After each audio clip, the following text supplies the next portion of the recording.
Hi guys, welcome back to my YouTube channel. Our video for today is about how to make edible lip scrub.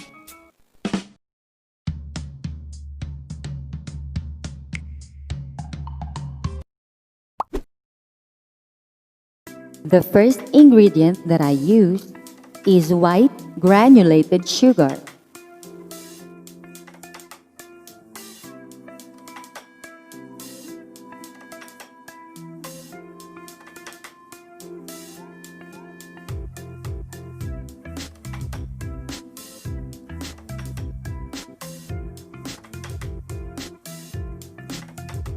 And I added sorbitol and coconut oil.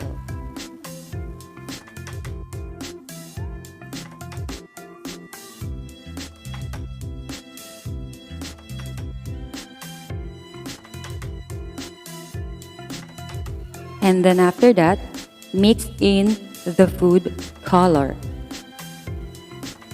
You need to use food coloring because the product should be edible.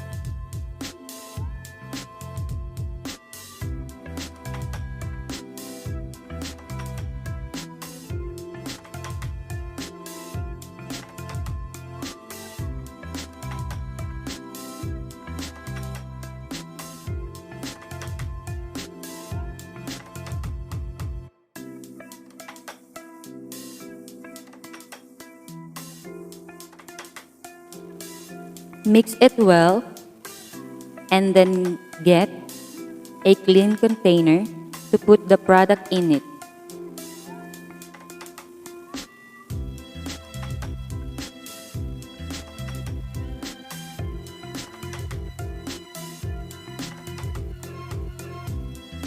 Sealed it well, and then you already have your own edible lip scrub that can be used by lactating mothers, pregnant, and also good for kids. Easy, right?